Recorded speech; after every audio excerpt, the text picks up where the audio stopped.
has such a long and rich culinary history. It absolutely does. You know, you'd think that it was just a fork for me and a fork for David, but in fact... And you wouldn't be wrong about that. No, you wouldn't be. But in fact, this actually goes back years and years and years to the Foley fork, then called the Granny fork. Julia Child made it famous in her cooking series because she always had this fork and used it for so many things. Right. Line cooks that I worked with in restaurants always had like a big fork or a big spoon in their bag because it's so useful and you use it for so many things. In this version, the Cooks Essentials version, the first time you're ever seeing it, it's stainless steel.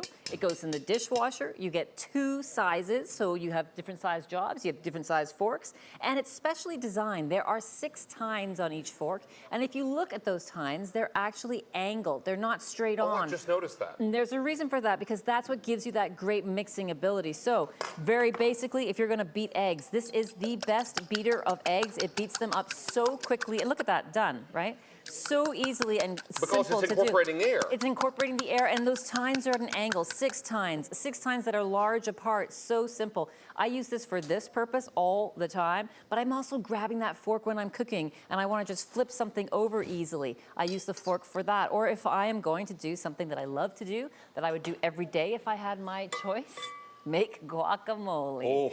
It is perfect. Sign me up. For mashing those avocados to make that guacamole and then to add all the rest of your ingredients and mix it all up. I use the big fork when I'm using a lot of avocados. So you have, in your guac, you use a little lime juice, some sweet red onion, some cilantro, it looks like.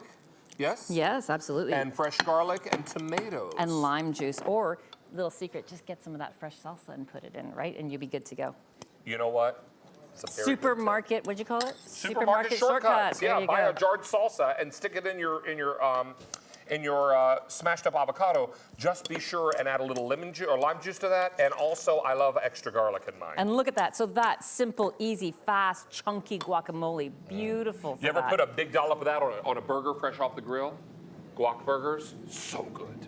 Or then you're just making a simple pancake batter. Here's your big fork. Your big fork doubles not just as a fork, not just as a spatula, but also as a whisk, right? So now you can beat all of this together, making your pancake batter perfectly. And it works out all the lumps. This would also be great if you're doing a box cake mix. Exactly. Because so many times, or a brownie, you know, many times brownie mix you do by hand. You don't use a hand mixer for that. Because you don't want to overmix it. Exactly. So this is going to be great to get in there and break up the clumps of the dry mix. So remember, you're getting 2 here. You're getting the large and the medium size, and you're getting these for $19.98. Use that Q card tonight, and you'll be able to put this on 3 easy payments if you like. Remember, these are strong tines, so even if you're smashing potatoes. So you see what I'm doing here? I've changed my handle grip. I usually, instead of doing it like this, I'm getting right in there and smashing these potatoes so nicely. Add the sour cream, add the bacon, everything else that you want in your mashed potatoes, and you're good to go. You doing a lot of mashed potatoes? Use the big fork. Doing a few mashed potatoes? Use the little fork. Yep. But you want those smashed potatoes with that red skin on it? This is the fork you use to do it. You're after that guacamole. I am. I can see you. Tomorrow is Cinco de Mayo. I have to have some guacamole in honor of Cinco de Mayo. So you can also use a little fork. Sometimes you're making biscuits, David. You want to cut in the butter.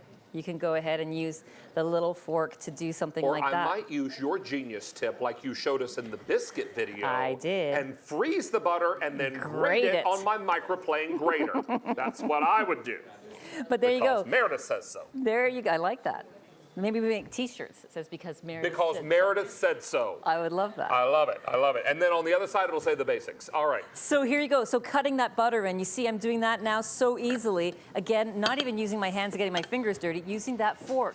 It's because there are 6 tines. Those tines are set at an angle. So they work so perfectly to cut things, as well as mix things, as well as flip things, as well as mash things. Now, as you look right here, this, if you ever read a recipe, and some that I've written as well as some of that Meredith has done, call for a classic breading station.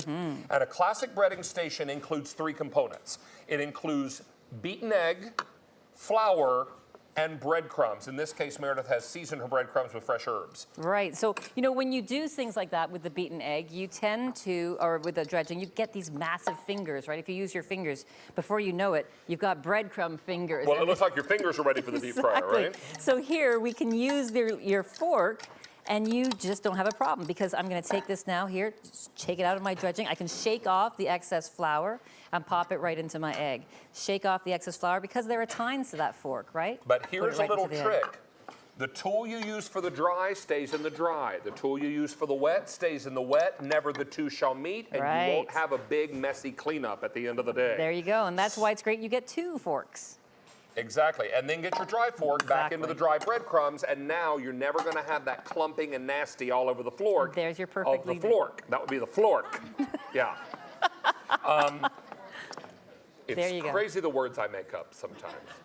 It amazes me too. Perfect and easy, right? All right, now let's also remind you 700 of these are now gone. You get both of them for $19.98. You get the large and the medium. Remember, these tines are set at an angle for a reason. They're not going to be perfectly level, and they shouldn't be.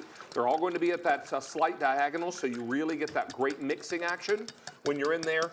Emulsifying, I had a cooking class instructor tell me one time, emulsification is like getting two things that don't ordinarily get along, getting them to hold hands. That's right. And so when you have oil and some kind of vinegar or some kind of salad dressing you're making, this is ideal. You're emulsifying, but you're also introducing air into the mixture. Exactly, and then using an emulsifying agent like balsamic vinegar, which is sweet, that helps. Look at that, so now you're doing your vinaigrette as well with this fork. You know, we grab forks so often in the kitchen. Don't you always grab a fork? Always. This is that better fork, the fork that has the tines that are at an angle, 6 tines, large tines, so you can do all that. And then even things like this, like pulling pork. Look, David. Oh, wow. You shred that pork with the 2 forks. Look at that. You That's can also almost a shred poem. chicken this way, too, if you're making a nice barbecue chicken. Look or at barbecue that. chicken Exactly. pizza. Exactly. And it goes on. You can do pasta with it. You can fluff rice with it. You can help hold your chicken while Can you're I carving your serve chicken. pasta and spaghetti and Absolutely. sauce Of course. with the big old fork? Well, because they're so attractive as well. Exactly. And if it's nicer to use and looks prettier, you're going to cook more. And if you cook more, you're going to have more friends because No, people if you like cook you more, better. you cook better, and then people Like you more, and then you have more friends. Yes. There you go. All right. my theory. So, Meredith, I think we're all done For today. for today. Will I see you Sunday? Yes, you will. Look forward to it, my darling. honey. Mwah. Thank you, sweetie.